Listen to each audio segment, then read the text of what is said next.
Welcome to another edition of the Royal Lions UK podcast, episode number 62, The NeverEnding Story, Escape from Detroit, Megatron edition.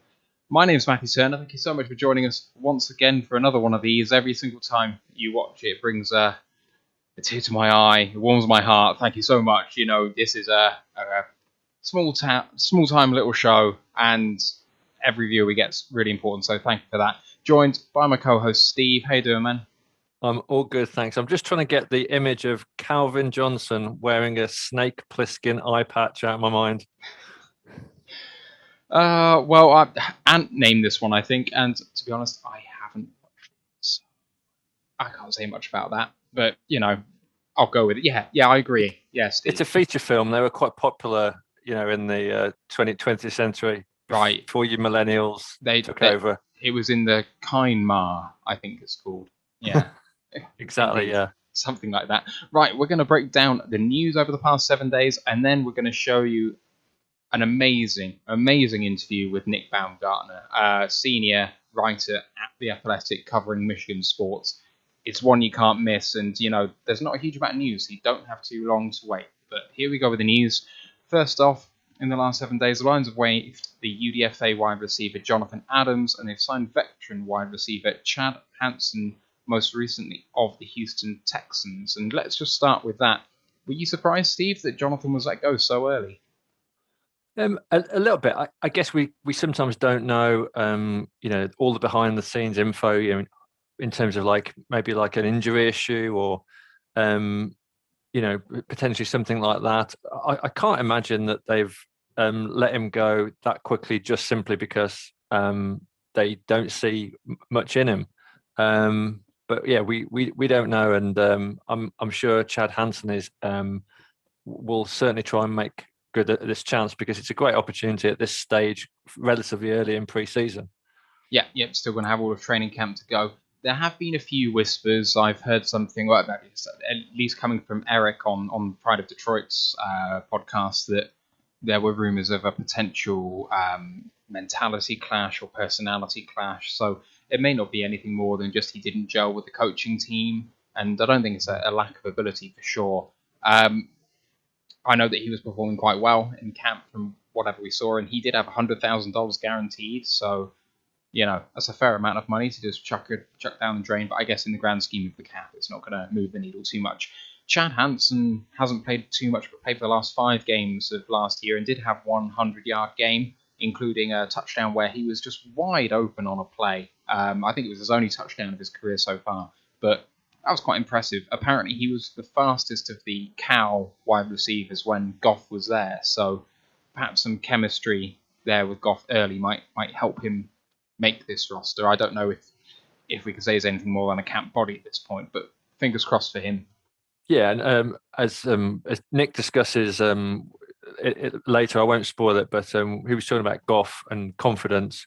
So, you know, a familiar face, I'm sure, will only help, you know, his ability to settle down in terms of confidence-wise. Yeah, definitely. Right. Moving on, the Lions have signed Levi Onwuzurike, Derek Barnes, and Amon-Ra St. Brown to their rookie deals. They're defined by the rookie wage scale, so just good that they're over the line. I think that leaves only Ife Melifonwu left to sign their rookie deals, so that's all good progress. No one's holding out or doing anything funky, so all good signs, Steve. Unlike the Chicago Bears, we can afford to sign our rookies. How are they going to solve that? I mean, I don't understand how they can actually solve it. They've just got a Nick Foles-sized problem on their roster, and I think that could be, you know, I mean, it's classic Bears being Bears, and Ryan Pace, you know, kind of creating a problem. But when Foles signed, there were a lot of eyebrows raised over the deal, and you know, obviously in terms of Justin Fields arriving, they've managed to offload Trubisky, but you know, Foles is on a lot of money. I can't remember the exact amount, but it's a fair old whack. It's the Jacksonville contract, isn't it? Still, so yeah, that is a fair old amount of money. Right, couple more bits. So Calvin Johnson has revealed that he would have liked to have played anywhere else except the Lions before he eventually retired, and he doesn't expect to be a part of the Lions family going forward. It's clear that he asked for a trade. The trade was denied. And in the game of chicken, where he said, "I'll retire if you don't trade me," we didn't believe him, and he followed through, Steve. It feels like a missed opportunity somewhere, even if it was only to get maybe a second back in return, much like with the Julio situation in this off-season, that we had all that cap gone in that year when, we looked like we might have been contending. And that Bob Quinn came in and, really stamped his authority on the organization by forcing one of the franchise's greatest ever players into retirement. Yeah, I mean, I was kind of like a little bit skeptical of some of the details of the story. And I wasn't sure whether it was a bit of a case from maybe Calvin Johnson's point of view of rewriting a bit of the history there. And then Mike Payton wrote a very good article in Pride of Detroit this week that kind of like broke it down in a bit more detail. And then he kind of detailed Bob Quinn's involvement. And at that point, the penny dropped in my head, and I thought, oh no, it's classic Bob Quinn. I know better. And has he? So maybe actually like Calvin Johnson's version of events is a lot nearer the truth, because it's just the kind of thing you can imagine Bob Quinn doing. Little man syndrome, trying to stamp his authority on the roster, and royally pissing off Megatron. So who knows? I'm sure the truth is somewhere in between, but it strikes me as credible that it could have been something that we did to try and force the hand, just like Green Bay are doing now with Rodgers. And sometimes it works, and sometimes it blows up in your face.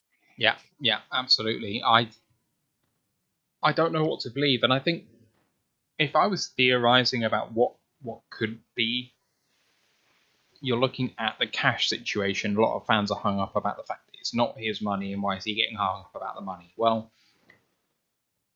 to my mind, I can see it from Calvin's situation as you're forcing me into retirement. How dare you take the money that you promised me? And I can kind of see it from that angle to begin with. It's sort of a fuck you at the beginning. And then as time moves on and he's retired and he's not coming back, that it could be an acknowledgement of a sorry from the organization, and that maybe the reason that the money is still important isn't the same as it was back then, before it was Bob Quinn's dick and I'm not taking this lying down, and now he's gone, but you still did it to me, organization, and I want some recognition of what you did, which is take away some of the years of my contract. Now, he signed the deal, and maybe if he didn't want to play here, he shouldn't have signed the deal. But I can kind of get behind that point of view if that's what it is. I mean, it's pure speculation on my part, but it seems to fit. Yeah, I mean, for most people, sorry seems to be the hardest word, but for the Lions, here's the cash we owe you seems to be the hardest word. So, it's a classic silly season, off-season kind of story, isn't it? It doesn't matter one jot now. It's, something that we're all looking at in terms of hindsight. But it's good to speculate on what might have been. So yeah, I mean, from a credibility point of view, and for the for the good of the franchise, they just need to make it right with Calvin Johnson, whatever way they can, and dragging this story out through until we take the first snap in September is something I do not want to see. It just doesn't help anyone. Just if it takes, I don't know, whatever it takes, even if he wants more money than he was going to keep, like, just pay him at least to keep him quiet. I mean, never mind get him on board as an ambassador. Just nothing is better than what's happening right now. Well, you said we've just given Jonathan Adams 100K. So, that's 100K that could have been put towards the Calvin Johnson Rehabilitation Fund. Right, let's move this on, because we've gone through this one so many times, and I have no doubt that we will revisit again very soon. Mm-hmm. Right, the last bit of very big news actually came out today, and it's the Supreme Court unanimously ruling against the NCAA in the case regarding non-payment of student athletes. It's unprecedented, really, that the Supreme Court, with 6 conservative justices and 3 more liberal justices, will agree on anything. So the 9-0 verdict on antitrust rules regarding student athletes being paid And I think a quote from Judge Kavanaugh, who was the one who had a bit of controversy about being elected to the bench by Trump last year, came out and said something along the lines of, "You wouldn't get away with this in any American institution." So that's pretty damning coming from someone with the free market standpoint that he is going to have. This could have a massive impact on what happens at the college level in terms of colleges potentially competing for talent from high school based on financial incentives. Any take on that, Steve, before we talk about Tyrell? I think possibly that, I mean, this doesn't look good for the NCAA's point of view. And the fact that, they've actually had to pass legislation to stop coaches arranging practices between the hours of midnight and 6 a.m. tells a very much a story, doesn't it? That means that somewhere, some coach is making his players practice between midnight and 6 a.m. and they're trying to stop this kind of stuff. I guess at least Urban Meyer's out of the college system now, I think there's all sorts of like minutiae that are actually really important. Like, for example, I think you're not allowed to give laptops and anything that can be deemed as educational equipment. You're not allowed to give it to college athletes because it breaches the rules, when actually giving educational equipment is kind of fundamental. So I think this is a whole mess that needs to be like unpicked, and hopefully this is the starting point. But it's certainly a pro labor and pro athlete kind of stance that the Supreme Court have taken. What do you think the impact might be, though? Do you think this is going to be this already strong colleges getting stronger, the ones that are financially more secure, perhaps locking up even more talent? Or do you think it's just going to reinforce the status quo that they're already strong and it doesn't really change anything in that regard? I mean, I think the take of most commentators is that it means that amateurism is effectively dead.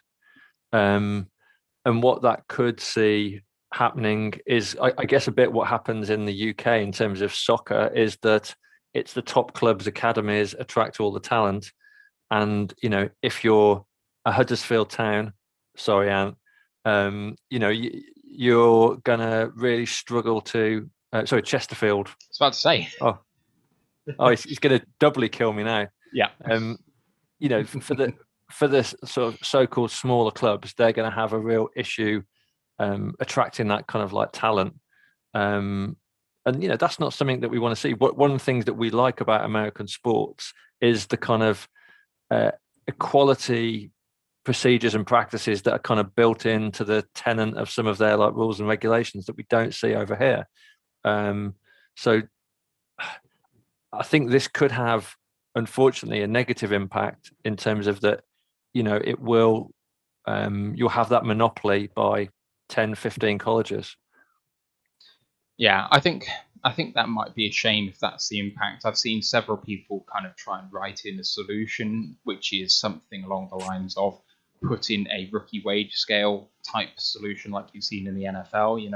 You don't want to have a situation where Stafford comes out and you're paying him top dollar as a rookie. That didn't work in the NFL, and I think the rookie wage scale has been a huge success in terms of delivering a way to win for teams on the cheap, whilst giving people coming out of college with no money a significant amount of money to start off with. And if you can put some sort of salary cap in with maybe a maximum number of people that you can pay, or a maximum amount that you can pay, and what gets counted towards that sort of thing. And I think that this can be a very, very good thing if it is thought out well. But the flip side of that is, if it's just left as a free-for-all, free market type situation, I think it could make everything very much worse. So and for those who are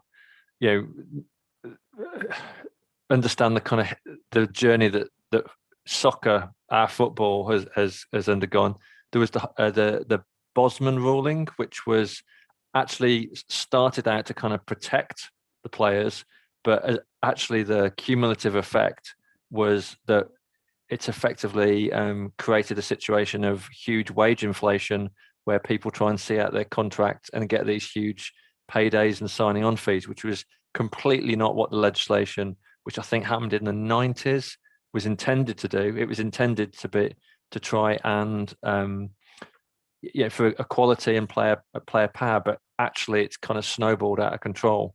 And let's hope that there's a balance struck between that. If this judgment doesn't have that detrimental effect, but I kind of can't see it not.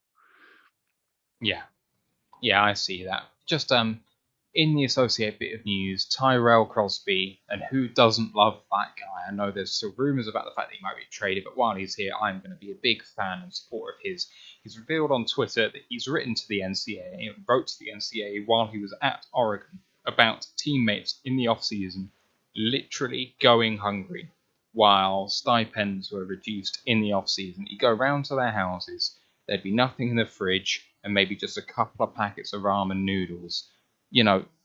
These athletes lived for the season, not because they were playing to try and get in the NFL, but because these guys were hungry. I mean, it's absolutely damning. I mean, you hear about some, poor America, like some really rich people there, some very poor people too, and sometimes, sport is going to be one way that these guys actually get out of poverty for their families, but while they get sent away to college and, maybe they get a scholarship, if they don't, if they're a walk-on, I mean, oh my God, what are you going to do? But these guys, how can you perform as an elite athlete when your stomach's rumbling? It's just damning that the teams can't do more to support these guys. Yeah, absolutely.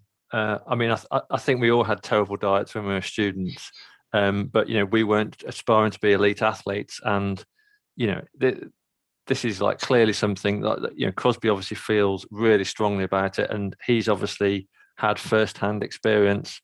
So this isn't just kind of like an old wives' tale. This is clearly something that is still happening. So yeah, lots to do in this area, I think. Yeah, completely agree. Right, that will do it for the news. Just going to take 10 seconds to set this up, and then we're going to go into the interview with Nick Baumgardner. So thanks to Steve. We'll see you in about 40 minutes after that's all done, but thanks for now. Cheers.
Well, thanks, Steve.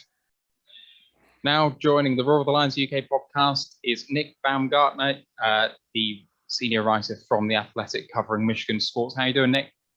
Great, guys. How are you? Yeah, very well, thanks. Steve, how are you doing, man? Good. We're all good. We're trying not to be distracted by this pesky soccer tournament that's on at the moment, which for both of us, I'm up in Scotland, so I've got conflicted loyalties. Okay. But yeah, we're trying not to get distracted and trying to focus on NFL. Not always easy just to do. Yes, that's true. Nick, why don't you just introduce yourself to our listeners very quick? Yeah, so my name is Nick Baumgardner. I started with The Athletic in, I want to say it was the end of 2019, somewhere in the summer of 2019. Started covering the Lions. I've been doing Michigan football for around a decade here, college football, of course, locally in the state. And then Michigan State football was another responsibility I had when I started with The Athletic. Before that, I worked at the Detroit Free Press here locally as well. I worked for the Ann Arbor News, again, covering mostly college football, but also, with an eye on the draft and doing a lot of stuff with, player development and things of that nature too. So Only recently, my role's expanded. I've been doing a lot more NFL. I grew up in Michigan, followed the Lions my whole life. Like, watching Barry Sanders for me back in the 90s was like how I learned how to watch football. So a long-suffering Lions historian, I guess I'll call myself maybe these days, right? Rather than a fan. But if you live here long enough, you're sort of attached to it forever. So one way or the other, still following the Lions after all these years. Can't get away from them. No. So, like you say, you started off as a college beat writer. How did you find the transition to writing about the NFL? Does it require a different skill set in terms of how you look at the game? I don't think so. I think it's actually, I find it beneficial. I think that football, because I started, I played high school football and then started covering college football. And, you keep going and you watch and you talk to people and you meet people and you learn that football, our football here in America, it's ground up, it's grassroots, much like a lot of other sports too, but it starts with, concepts in high school that get passed along to teams in college. Players will carry it, coaches will see different things. And as it matriculates up, you sort of realize over the years that like all these things that you see in the NFL, you've already seen before. So like when RPOs become a big thing in the NFL, like if you're following the college game, we've seen those for 7 years by the time, you know what I mean? So a lot of that stuff, I think really it made it so much easier for me in that sense when I started doing it. The one thing I was probably intimidated, if anything, I don't know if intimidated is the right word, but something that was like, I need to get myself more up to speed on this was, salary structures and all the cap numbers and things like that, which aren't too difficult, but, football wise, I think I was ready for that, but I think I realized that over time, if you really watch the game from the ground up, you sort of see things before they happen in the NFL. And I think it's really beneficial to look at it that way. And what position did you play at college? Oh, I didn't play in college. I just played in high school, and I was an offensive lineman, believe it or not, back in the late trenches, 90s, early 2000s. Yeah. What was life like in the trenches? Life in the trenches. For me, it was like it was all survival, is how I used to joke it, right? Because I was not the biggest guy. I played at a small high school. We were pretty good. We won a lot of games, but like it was more about like just get yourself in front of someone, stand in the way long enough without holding or cheating, and get to the next play. So when you do, but that's how you learn the game too. So each their own. Oh, good stuff. So I mean, you've worked for like Michigan Live, the Detroit Free Press. You've obviously gone over to the Athletic now. I mean, their style of journalism is very different, and it's kind of a welcome, refreshing change in terms of like the focus on long form and quality articles, and not just being kind of like clickbait. Right. Has that suited you? Is that how you kind of prefer to work? And yeah. Oh my God. I mean, it's, I think a lot of times about, like where I would be in some ways, if I didn't land here. And, not to say that we're perfect. We're a young company and everything, and we still are kind of learning as we go, and we haven't figured everything out. But what the Athletic gives people like me and Chris Burke, who also covers the Lions with me, and a lot of people that I work with here locally, it gives us the opportunity to really like take our time on things and really look at the sport or the team that we're covering from the deepest angle possible, which really, I think in 2021, that's how, consumers and fans want their sports covered. That's what they want to know. They want to know, what they're watching or more information about what they're watching, not just what the team is telling them what they're watching, right? I mean, they want, more detail-oriented insight, and that sort of thing takes time. And the way that, you guys know, the way that the, journalism model has worked the last 10 years, especially digitally, was, you didn't have time. You weren't afforded time. And you're working at a daily newspaper. And I know it's the same over there. Like, you just don't have the time to do those types of stories as much as you might want to. And painfully for me at times, like when I worked at the Free Press, and I love the Free Press, and I hope that it lasts forever and ever. I said that when I left, and I hope it gets stronger and stronger every day. And I hope that people subscribe to it and everything else. But like, the model was set up that we had to grind and grind and grind, and you just couldn't focus on the things you wanted to focus on. So at the Athletic, like you said, Steve, I mean, it's like for a lot of us, it's been what we've been asking for years and years and years. Like, just give us a chance to do some of the stuff that we think is cool, and I promise you, fans will like it. And that's kind of what we make our money on so far. So far so good. It's worked, and it's been a lot of fun. Yeah, I think from a reader's point of view, exactly the same. It's something that we've been waiting for a long time. And I mean, I listen to Pride of Detroit sometimes, and You hear those guys, they're almost frustrated because, I don't know, Kelly Stafford's posted something on Instagram, and there's like a kind of pressure on them to like react to it and make it into like a 400 words story, and I guess you've got the luxury of not having to be so reactive. Yeah, that was like the biggest. It was like, so I don't know how familiar you guys are with any of our basketball coverage or anything else, but Brendan Quinn is a big time basketball writer here, and I worked with him locally, and he was the one who helped sort of sell me on coming here. And the big selling point that finally was like the one that bang for me was like, you don't have to worry about any of that stuff ever again. Like, if you don't want to, you don't have to do it. And like, those were the things that over time, like you said, Kelly Stafford's a great example. Like, it's not a story that if you're a real hardcore football fan and you just want to watch football and talk about football and talk to the players about football, like, why would you care about, not that it doesn't matter. I mean, and if it's something that's important to her, then it's important to her, but like, why would I have to care about that? And not having to worry about that sort of stuff has just been, it clears you up to do so many different things that you didn't even know you could do. Yeah. So you do 2 podcasts on the Athletic Network. Mm-hmm. One of these years with Chris Burke, as you've mentioned already, is that regards the Lions and the Beat with the aforementioned Brendan Quinn, as well as Austin Meade and Colton Pouncey. That regards all of Michigan college sports. How did you find the transition from doing print media to having to use your voice to communicate your message to the listeners or the viewers? It's always been pretty easy for me. I'm I talk a lot, I'm pretty loud, so like it's always been something that I've never really had trouble with. I think when I started covering Michigan, locally here, when you're a beat writer for a college team like that, and I don't know how familiar you guys are with college football here and how popular it is, especially in this state.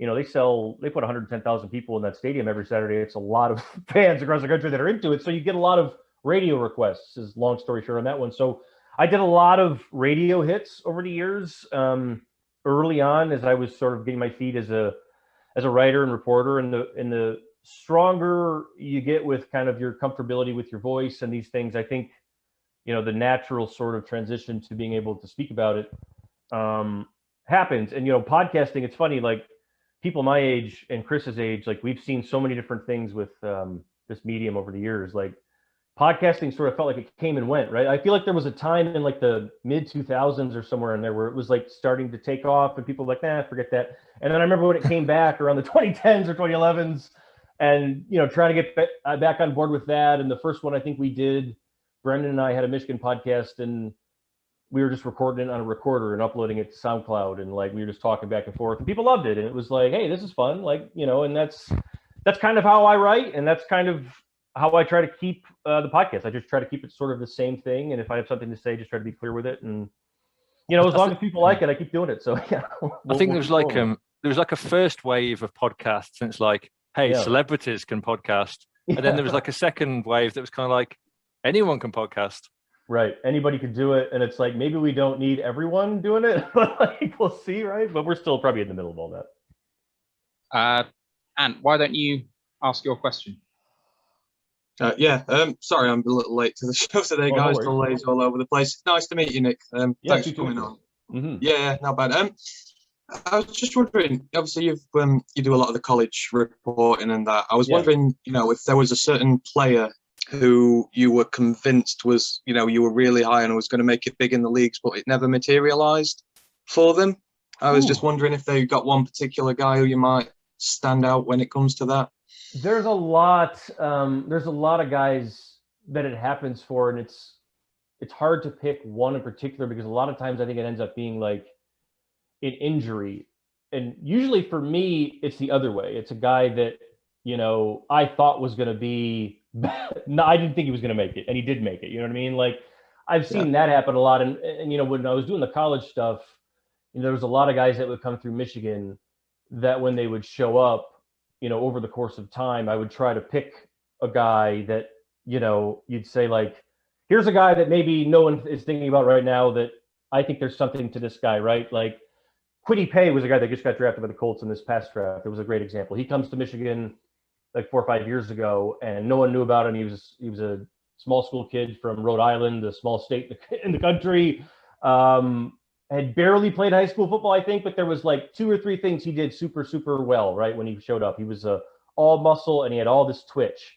And you just watch him slowly and slowly and slowly, and you can sort of see. And I did that same thing with Josh Uche when I watched him play at Michigan in these little specialty roles. And so for me, I tried to avoid getting myself into those like spots where I would say, I think this kid's going to be awesome. And then he would just fall apart. Instead of like that sort of thing, I tried to focus on like traits and like little things that I would see from guys. And you could sort of see as they would develop, like what coaches would see in them as a high school recruit that was 18 years old. You pull him out and you say, he's got one or two things that he does exceptionally well, but he has no idea how to play football. And then 5 years later, he's a draft pick.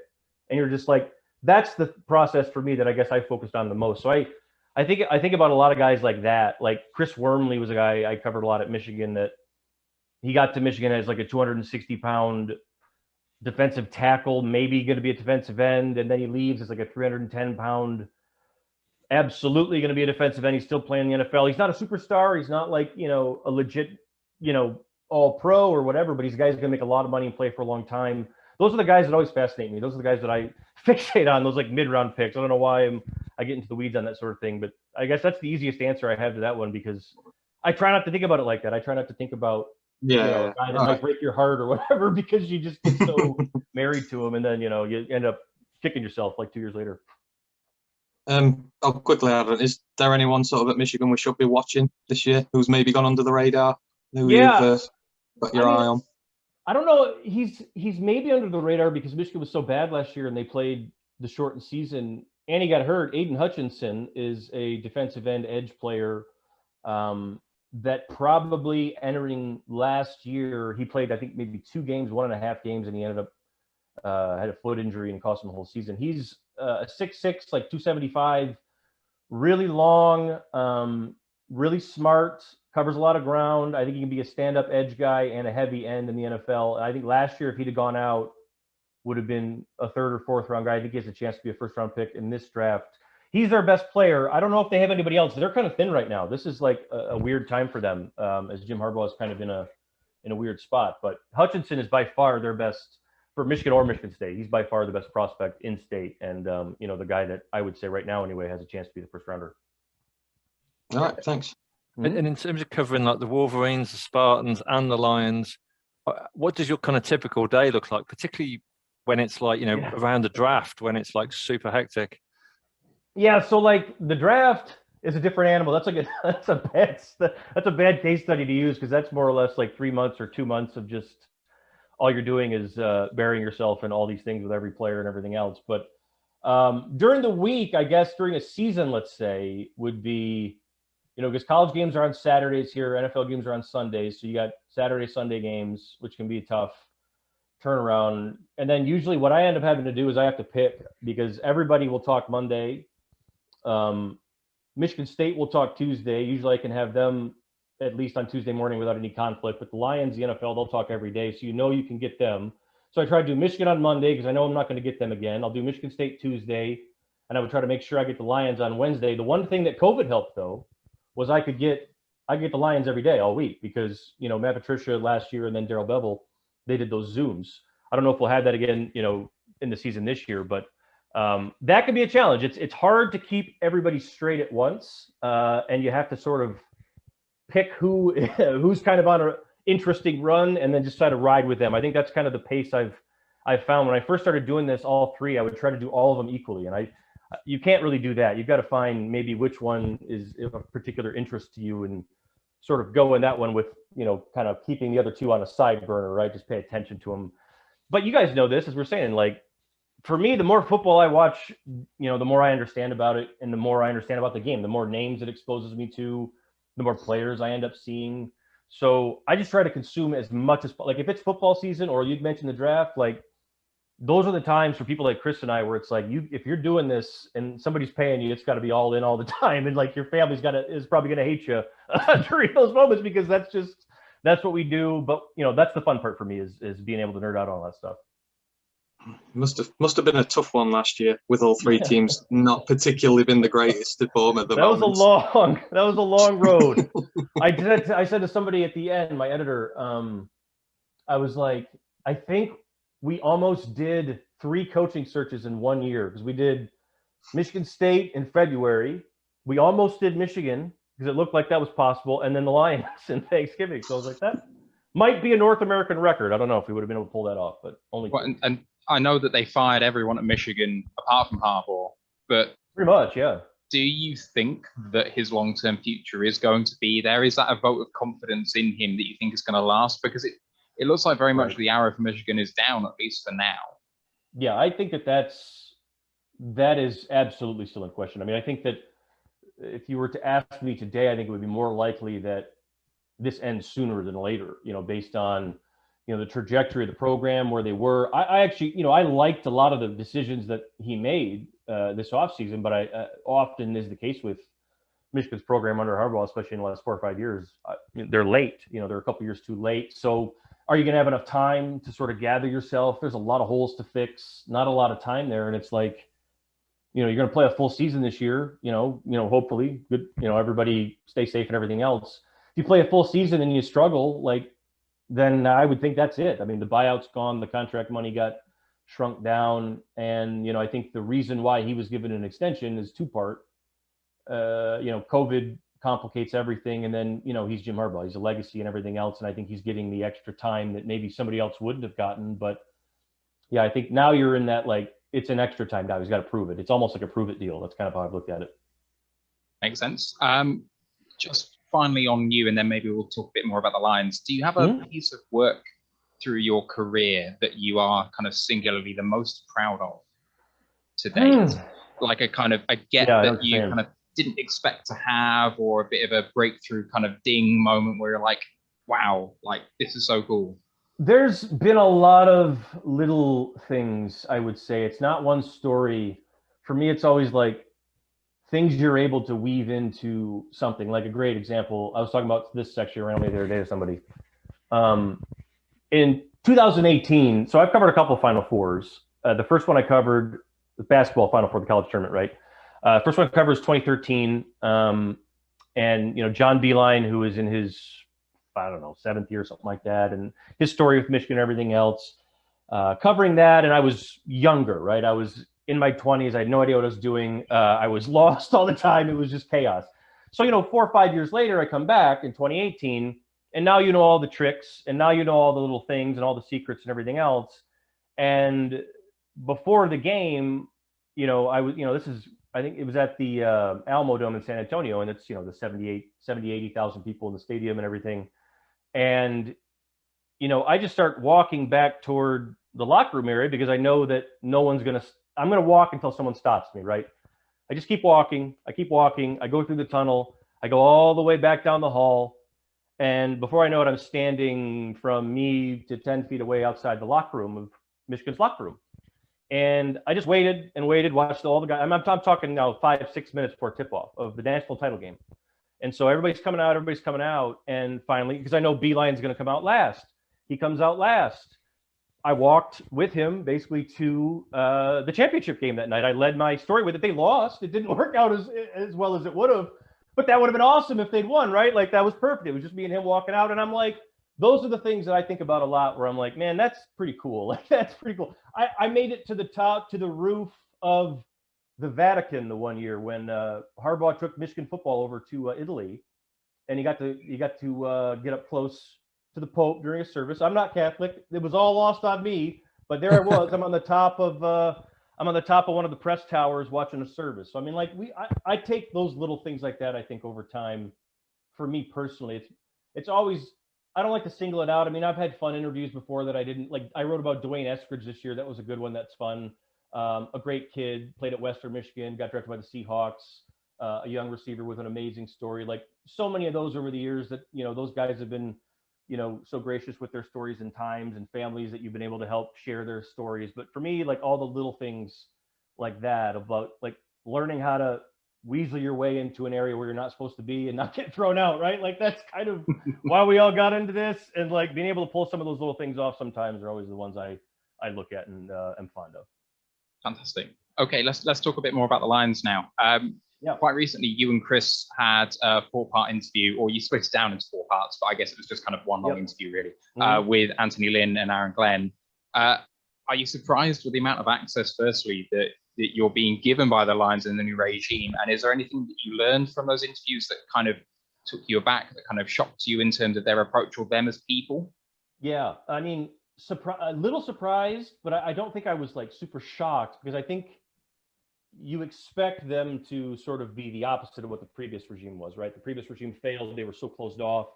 So in some ways, I did expect them to be a little more open, but not that open. I was surprised at how open they were, and I think that, you know, to the second part of that question, the thing that you learn is when you talk to someone like Aaron Glenn and Anthony Lynn. Really, those are two former players that, you know, played the game at the highest level, you know, at their position of expertise. And for, you know, for Aaron, that's corner, and for, you know, Anthony Lynn, that's running back. And obviously, that's, you know, their jobs are bigger than that now.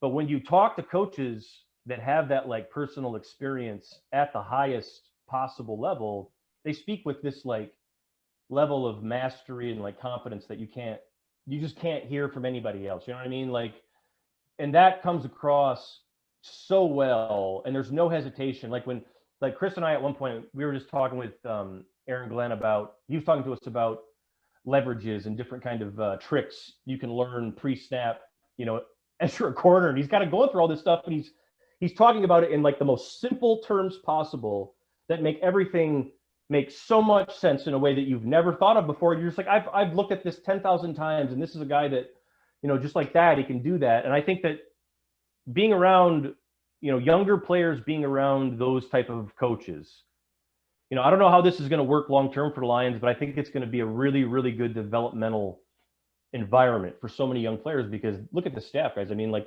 that's the whole staff. Mark Brunell, Hank Fraley. I mean, all these guys were high-level NFL players or veterans that played for a long time. And, you know, they can coach. And when you talk to a pro from a place of like shared experience, they will respond to you. And I think that the previous staff, I think, really crystallized that for me watching those guys, because it's a different deal. I mean, to see people react to them is really the difference, I think, so far. One of the questions we're actually going to ask a bit later, but it's kind of poignant to now, is as Lions fans, we've been so frustrated over the last few drafts in terms of getting really, like, you know, high draft picks and bringing these guys in, and then just the talent failing to translate on the field. Looking at the kind of new coaching team, the coaching sort of staff, who sort of stands out to you as someone that's really going to bring talent through and really going to develop some of these young players? Aaron Glenn and Deuce Staley, Anthony Lynn, Aaron Glenn. Aaron Glenn probably number one for me so far on that list. I mean, he is, you know, a guy that I think had his pick a little bit of jobs. I think there were a couple places that were certainly interested in him. Obviously, he has a relationship with Dan Campbell, and that was a big deal for all these guys, really, because that's, you know, Chris and I talked about that when they start over. It's like, nobody has to come here. They know what the Lions are, right? Like, everybody in the NFL knows the reputation, everything else. So if you're going to come here, you're coming here because Dan Campbell asked you to. So that's important. I think that should be noted. But Aaron Glenn, I think so far for me, is the guy that I've looked at and said, you just look at how guys in practice, even in OTAs, even in workouts, everybody showed up. If he asked them to do something, it was, yep, let's do it, right? I mean, he's on the field with them. He's sweating with them. I mean, he's in there with them. He's serious. When he talks, people listen. He's smart. He knows what he's doing. I don't think it's going to be too long before Aaron Glenn's a head coach. I think that's why he's here. I think, you know, Campbell sort of promised him, like, I'm going to give you a lot of rope. I'm going to give you anything you want to do and implement the things you've always wanted to implement, and we'll see if it works. I think it's going to work. I think that he's got an opportunity to take what we know as one of the worst defensive outfits in the history of the NFL. Can't get any worse than this, right? So, like, if you can sort of fate. Right, I guess that's fair, right? If you can sort of ride with that as it goes, maybe you get some pub along with it, and other people take notice. But I think he's a sharp guy, and I think that right now Aaron Glenn's the guy I look at and say, man, like the secondary needs so much help, and I think that was just such a good hire. Like, of all the hires they made, that one to me is almost like perfect. I mean, he's exactly what they need. Just moving on to the other side of the ball, probably one of the hottest topics on our podcast over the last few months has been Jared Goff. And kind of the fans, and I guess even some of us on the podcast and the Royal Lions team, are so polarized in terms of, you know, how we feel about this. And there's always going to be strong emotions when a guy called like Stafford has gone. So I guess my question is, you know, and I'm someone who's very much pragmatic and kind of like, let's give this guy a chance. Yeah. Looking at the Goff numbers of the 2017-2018 season with the Rams, how do you think Anthony Lynn can get that old Goff back and, you know, see him on the field rather than like 2019, 2020 Goff? What do you think the kind of key is in terms of like Anthony Lynn's influence? I think it's two-part there, and one they've already started on. It's the confidence thing. You know, his confidence. If you watched him, like you said, I mean, if you go 2017 to 2018, you see a quarterback who's just in the, especially in 2018, you know, like in the groove. I mean, knows where he's going with the ball. There's a couple of those games in there where he is just, I mean, I think the 2018 season's the one where they had the Rams Chiefs Monday night game or whatever it was, which was ridiculous. Him and Mahomes going at it. One of the best games in the last decade. Awesome. Right? Awesome game. And what's forgotten there is Goff makes every throw. And the schemes are great. You know, that was a big thing with McVay. Everything he's doing is schemed up. I mean, it's there, you know, where to go with the ball, but like the throws are just boom on the money. And then you flip it to like 18 months later and you're like, this is a completely different guy, because what ended up happening was, you know, McVay tries to ramp the offense up beyond sort of Goff's probably physical capability, to be frank. And at the same time, their offensive line sort of falls apart. So if you're Anthony Lynn now and you're the Lions, you're saying, okay, his confidence is shot. We know there's a good player in there somewhere, but we also know that he has limitations now. And we know that he doesn't do well with pressure. He's not super athletic. So we've got to be able to protect him with a really good run game. We got to be able to keep him upright, get him in good pass or play pass situations. And maybe this thing starts to take off again. So I think what you have, though, there is you hire a guy like Anthony Lynn, who's noted for his ability to work with younger players. Justin Herbert loved him, said he did a ton for him mentally, all this sort of thing.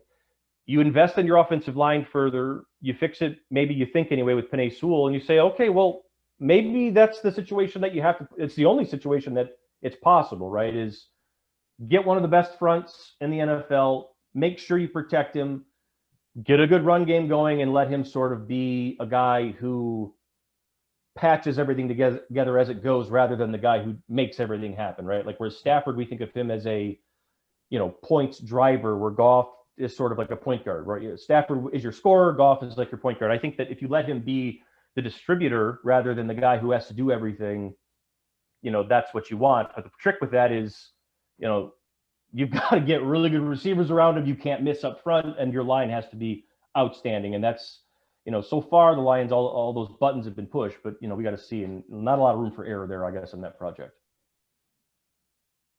Cool. Steve, you want to ask the next one as well, just quickly? Yeah, this is from Ryan, who's one of our podcast team. After the draft and the OTAs, where do you see the roster holes? And do you see like any like real quick wins in terms of like free agents or to pick up now to solve that? I think that the biggest spot that I'm like, safety is still the biggest one that I look at and say that there's really got to be, that's the one where I think they really do have to bring somebody in. I don't know who that would be or what, you know, because the price has to be what you need it to be, but I would almost think that would almost be whatever the next round of cuts looks like. Maybe there'd be somebody in that one. So I know they're still trying to protect those comp picks and everything else. I think that has to play into the whole equation. But safety is the one, you know, because you look at it and you say, you know, are they going to go into the season with Walker and Dean Marlowe and that's it? And it's like, that's kind of thin. And I don't know if, you know, Melifonwu will be ready, you know, to be exactly what you want him to be in that sense, or if he's going to be a corner, if he can play safety or both, whatever it is. I don't know all that you can get out of him yet. It just feels like, you know, with Walker, you're more comfortable with where he's at mentally and everything else, that he's going to be able to have a really nice year. We've never really seen it from Marlowe. It's been a really struggle spot for them in the past. Will Harris is still a guy that needs to prove more than he's proven, and it's like there's just not a lot of answers there. So I think that safety is the one that I keep looking at. Receiver is one that people talk about a lot, and it's like, well, they're just going to – it is what it is. They've got the guys they've got there. They're going to go with it. And whatever happens, happens. If they got to fix it later, they'll fix it later. And that's the case, I think, with a lot of spots. Just going to say on safeties, I mean, we were really surprised in the second round, obviously covering, we were doing a sort of live podcast, and I thought he was going to maybe look at Murrig. I know Ant was really big on Richie Grant. So we were quite surprised when they didn't kind of address that need. But I guess, as we've been saying, like Brad Holmes has got a plan, so trust the process. Yeah, like I think that the more I looked at, I was in the same boat you guys were in. I mean, like there were so many good ones at the top there, and you really couldn't wait. Was the determination I kind of made, and it's like when you waited and you didn't do it, well, now you're kind of like, what do you do?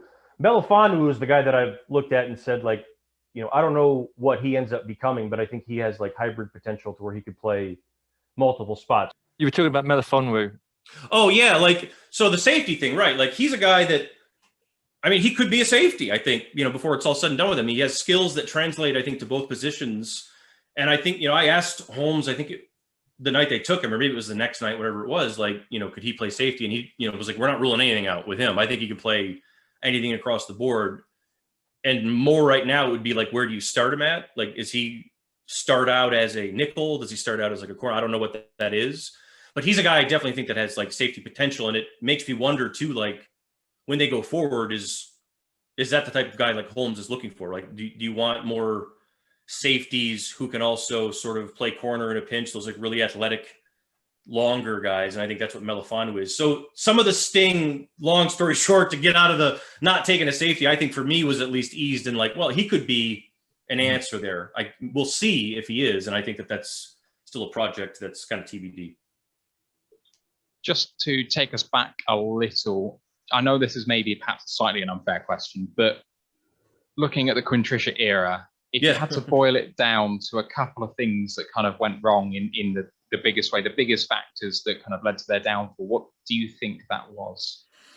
I think really it's it right away. I think it was when Matt Patricia showed up and implemented a strategy that was, a mimic of Bill Belichick's, which was to sort of, I'm the alpha. I'm the guy that you're going to have to react to, almost like a college program. And I think it was a poor reading of the room moment. I think that if you had a team at the time, and I wasn't covering the Lions at the time, but, I was obviously living here and I saw everything, and I worked with Dave Burkett and all those guys. I know everything that happened. So like the Lions, when they left the Caldwell era, were still you guys know this, they were still a veteran-ish team. They had Matthew Stafford, Slay, Diggs, all these guys that were trying to get into the playoffs and thought they were right there. And suddenly this guy comes in and is just like, you guys are all terrible. This sucks. You have no idea what you're doing.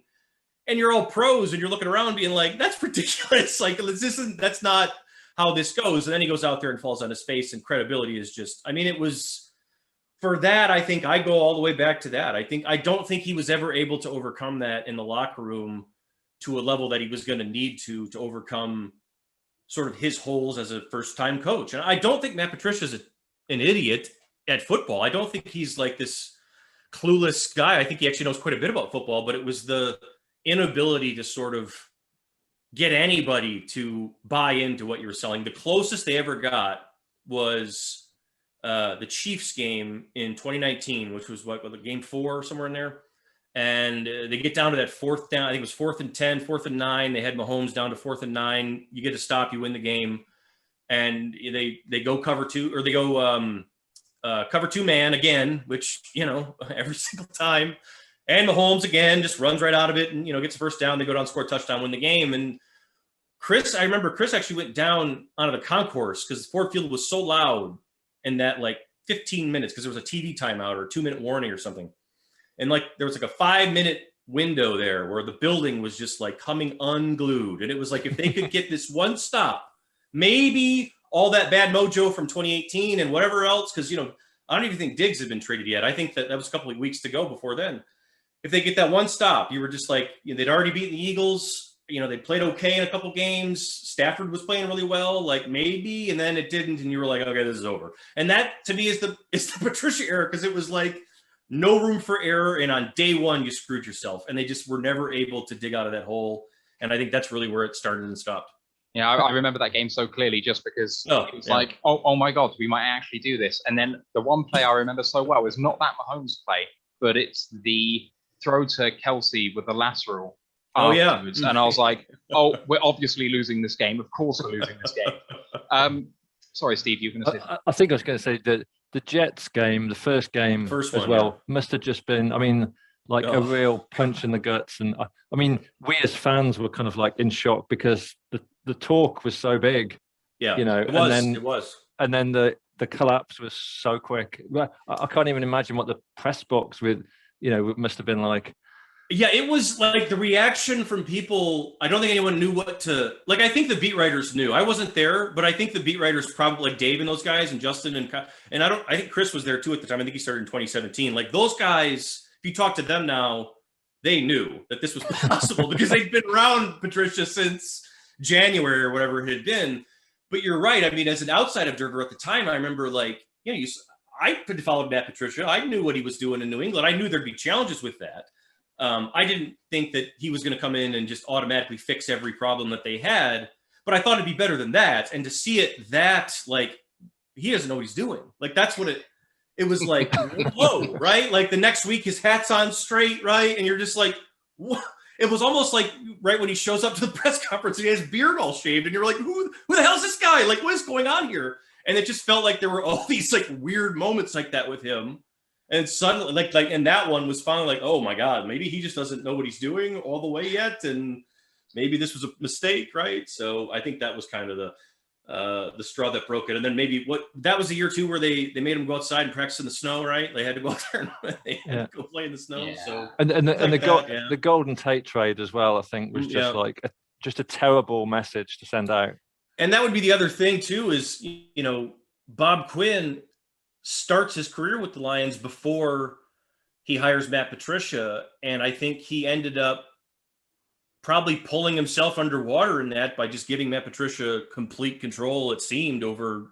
I mean, I don't know, because we can't go back and really, you know, get them to answer every single question about every decision they ever made. But based on all the critical, like, is it this guy or that guy? Do you do this or that? Do you move this guy or you don't move this guy? When I look back at all the decisions they made in those spots, like, I feel like Patricia won every single one of those conversations. Like, a guy like Diggs gets traded only because he and Patricia don't get along. Like, that's it. There's no other reason.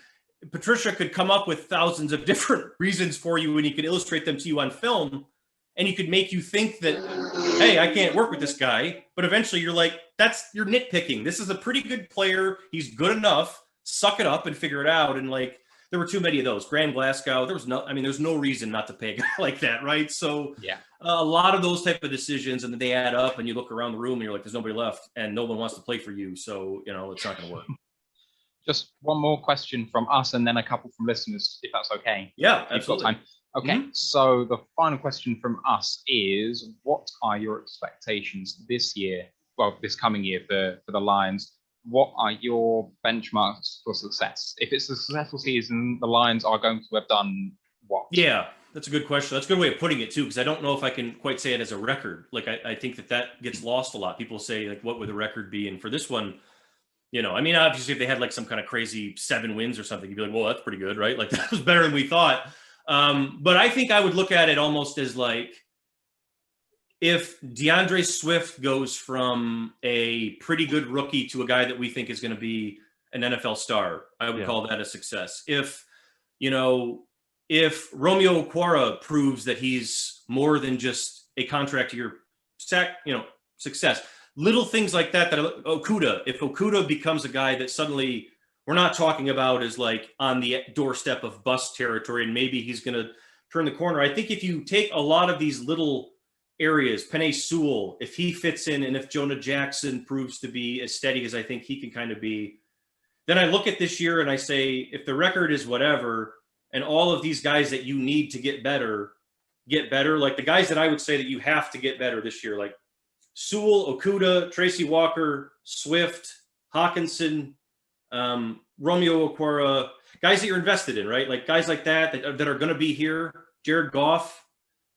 If they're all better at the end of the year than they were at the start of the year, then I think that you can look at that thing and twist it any way you want into saying that there was success out of this season, even if the record is horrible. But if we're looking up at the end of the year and we're still talking about, like, I mean, Swift looked like he was the same or worse. Okudah looked like he was the same or worse, and all these things, and the record is, still not very good, then I think I would look at it and be like, I'm not sure this is going where it needs to go. But because that's where when you're rebuilding and sort of cleaning as you go in the NFL, all of your guys that are important. All your draft picks, all the guys that you're invested in, they're younger, have to just get better. And anybody that doesn't is going to hurt that long, that timeline. And you can't mess with that timeline. They only have, they can't be doing this for 5 years. It doesn't work like that. So like you have to get a lot of hay made in that development territory while you can. And I think that's how I look at this season. Yeah, it's not for long for players and coaches. And I know you've been outside of the question document, so I don't know if before we went to the listeners' questions, whether you had anything that occurred to you that you wanted to ask Nick before we moved on. No, we'll crack on with the listeners' questions. All right. Okay, so Steve, do you want to ask Rob's question? Yeah, so one of our regular listeners, Rob Wasteney on Twitter, is it difficult to differentiate the level of game you're watching? So like, professional team player, then a college team player. Do you kind of watch players at college level and kind of have to like check yourself and remind yourself that they're not at pro level yet? That is a great question. And I wish that more people asked it, because you do. Yes, absolutely you do. You should. And it's a lesson that everybody has to learn, I think, that especially those of us who cover the sport. And a lot of young writers in the U.S., a lot of young football writers, this is how it always goes. You start out, when I was younger, you start out covering high school and you go to college and then you cover the NFL maybe.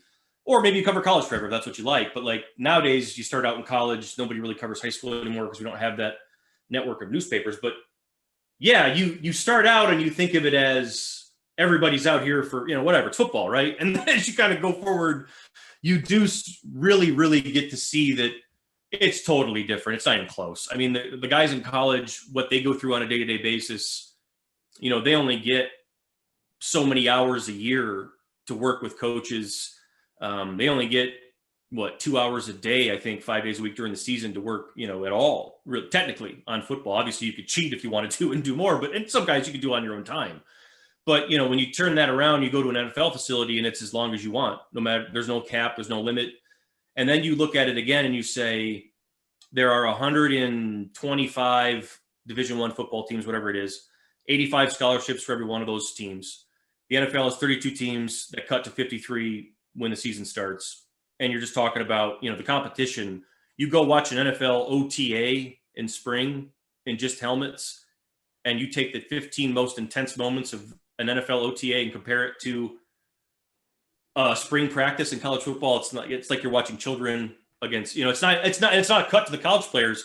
Everything at the pro level is done to the exact specification of what it's supposed to be done at. And I guess that's the best way I could explain it. Like that question used to get asked a ton when I first started covering Harbaugh at Michigan, because he came from the 49ers to Michigan. So he got asked that a lot. Like, what's the difference? What's the biggest difference? What's the biggest difference? And he always would boil it down to, because he hated the question, he would never answer it. And finally he'd answered it, and he boiled it down to this. He said, okay, here it is. When you're standing on the sideline for a football game and you watch the kickoff go down? And we're like, yeah. He goes, you stand on the sideline when we played Penn State this week, you watch kickoff go down, you'll see guys fly down there and you'll feel it and they're running, right? You go watch the 49ers versus the Cowboys and you watch kickoff go down the field, you watch those guys go down there, it sounds like a jet's taking off. It's a completely different situation because everybody is a world-class athlete. And that is how I try to remember it, that when you're in the NFL, everyone is basically a world-class athlete. In college, some, but by and large, not even close. And I think that's needs to be remembered more. It's a really good question. And the last one was from Carl Reimink on Twitter. He asked, I'm sure the Lions have given Nick a number of worst of the job moments. And he said, as a fan, I know they have for me, but what are some of the best part of the job moments you've had covering? I say you haven't covered the Lions for that long, but yeah. The Lions, Michigan State one. Oh man, it's all the places that it takes you, I think, really. I've been to Paris for this job, Italy for this job, all over the country in the U.S., Notre Dame Stadium, all the, Alabama. I've been to LSU. I've been to all these cool college campuses, Jerry World. I mean, I've seen so many games of these cathedrals and all these crazy places. And I think that that's the thing that probably, when I look back, whenever it's over, is what I remember the most, is all these weird little spots where you're in a room and it's nothing for somebody like Peyton Manning to walk in, right? And you're just like, well, 15 years ago, I would have been like, well, this is weird. But today, here we are, and this is your job, and it's Peyton Manning, and it's whatever. And I think that those are the things that I still try to remind myself, because it's it's always different and it's always weird. But even as I look at it now, like I've covered this sport for so long that I'm now seeing kids that are not, they're not kids anymore. I'm seeing guys that started playing when I started covering this that are retiring from the NFL now or retiring from the NBA. And I'm just like, oh, this is something. But I think I'm taking more time nowadays, I think, to appreciate sort of that process for a lot of people, because football is it's a lifelong thing. I mean, you meet a lot of these guys, you cover this game, like Taylor Lewan is a guy that plays for the Titans right now, right? Makes all this money, blah, blah, blah. I remember him when he was a 17-year-old recruit, right? As, in Phoenix or whatever it was, Scottsdale, like that sort of thing, like those weird things that you remember about these guys before they were these guys. And I think that for me, my job being unique and weird the way it is allows me to see that. And that's a lot of fun. Fantastic. Any other questions, boys, before we say goodbye to Nick? All right. Did you say you had a question you wanted to ask us? Oh, yes. So we get asked this all the time, or I saw this on Twitter when I shared you guys' post, like, why am I talking to 3 Lions fans that don't live in Detroit and don't have to subject themselves to this team? Because that's the biggest, like, if you're from here and everybody who grew up here, we're all like, we grow up with it. It's just what we have, especially if you're a kid of the 90s when we didn't have cable a lot or satellite or whatever, right? You got what you got. So we sort of feel like we're born into it.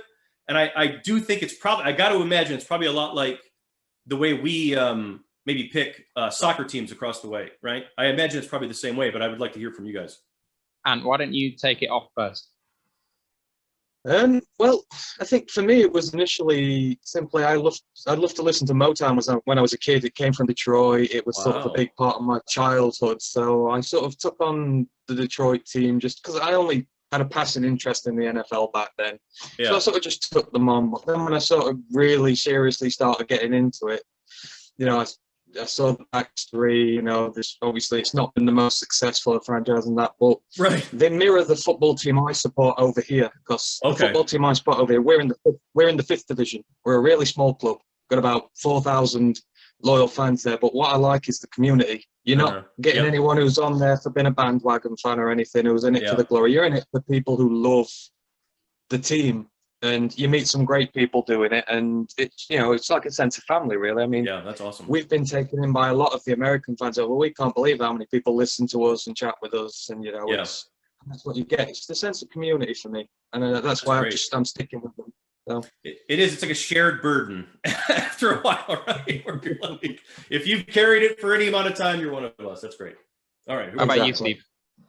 Yeah, so I mean, I'm in my 40s, so I guess I started watching Barry Sanders. So I was, that kind of sparked my interest when I was like a teenager, and then because the NFL's on pay TV over here, and my folks didn't have pay TV, and then I was a student and I didn't have pay TV, so I missed like a big chunk like after the Barry Sanders era. So I think I might have missed the worst of it, to be honest. You did. There was a dark day when Barry Sanders left. Oh my God. So I kind of tuned back in when I got pay TV back over here, and it was kind of like the start of the Caldwell era. And I started to kind of like picked up again with the Lions because the Barry Sanders thing. And then me and my wife, Emma, we were on holiday up in a tiny little hotel in the north of Scotland in a place called Glencoe. Mm-hmm. And this tiny little hotel we were staying at, we met this couple, this amazing couple, Eric and Denise Hiroki. Shout out to the Hiroki clan in Michigan. They're from a little town called Saranac, which is like in between Lansing and Grand Rapids. I know where it's at. Yeah, and I mean, they were just like lovely to chat to. Me and Eric ended up talking long into the night about NFL, and he was like, "Hey man, you know your shit." So I had a bit of a confidence boost because I just thought I was like a casual fan, and then we stayed in touch, like Eric, Denise, my wife. Mm-hmm. And then they've come over here and visited us. And then 2018, they invited us to go and stay with them in Saranac. And they took us over. They took us to Ford Field. Wow. We played the Packers in the early days of the Quinn era. First season. We beat them. Oh, there you go. Yeah, right. And I still think that the sound of Romeo Okwara sacking Rodgers was possibly the most amazing sound I've ever heard in my life. I don't know if you remember the game. I think we won like 27-21. But it was like that, it was a really, really good. It was like probably awesome. like the best game that season. So I've had that experience, and like me and Eric, Love it. we chat all the time, and yeah, I mean that's me now. Awesome. Lions for life. Awesome. Matthew, Yeah. what about you?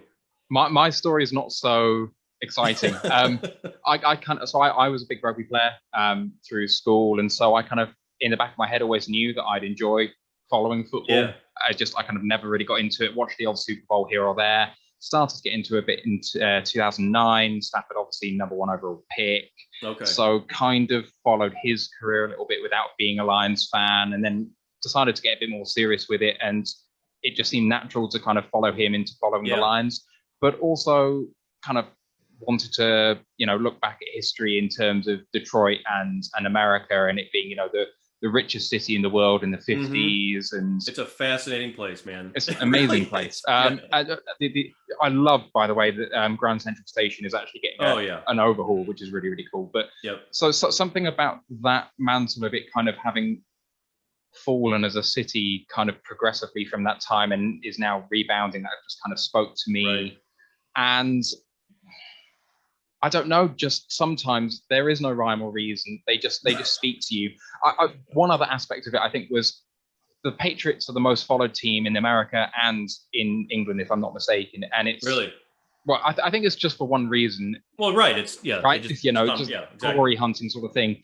And so I wanted to go out there and actually seek out a team that weren't doing so well, because I subscribe to the idea that you earn like the good feelings from something. Like the suffering is going to make it sweet. And so I follow Liverpool Football Club here.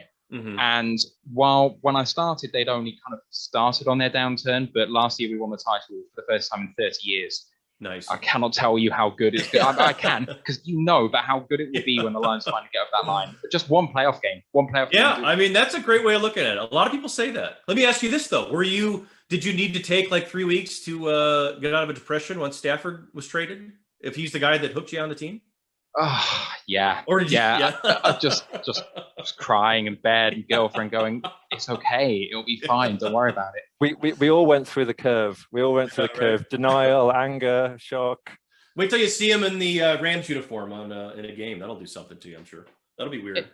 It'll hurt. I mean, there's still the argument going on about whether you're going to support him or not. And I saw a great answer from someone, which was I can't remember who it was. I think it might have been our own Ryan, actually, who's not here.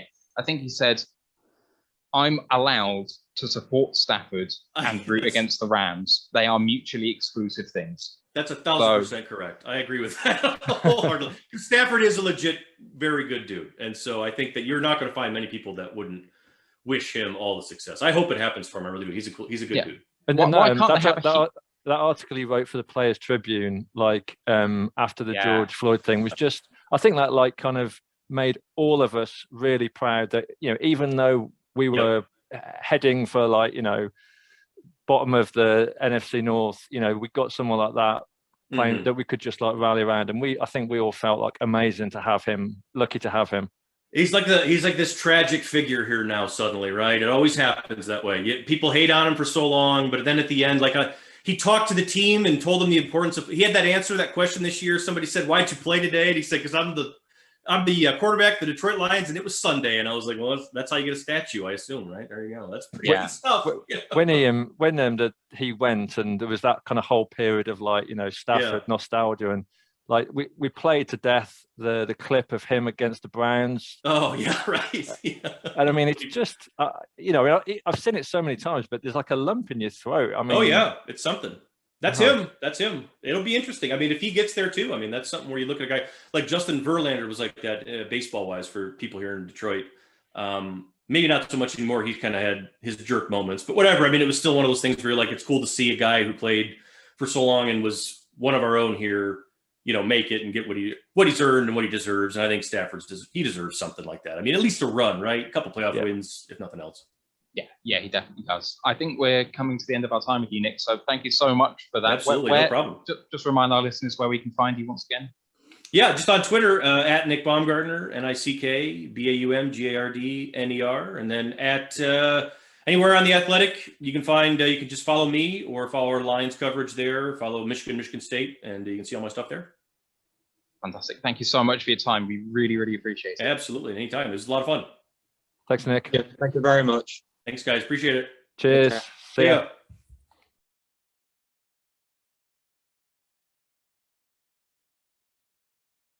All right. Thank you to Nick Baumgardner. What an amazing interview. Thank you to my co-host as well, Steve, and to Ant. Thank you to Luke G and to Don Burr for bringing so many terrific people on to watch along with us. That was absolutely fantastic. Go and check out Luke G's YouTube channel, and he's on Twitter at FieldGS. That's Luke G's Field Review. We're going to see you next week on Tuesday, 3:30 ET, 8:30 PM UK time. But for now,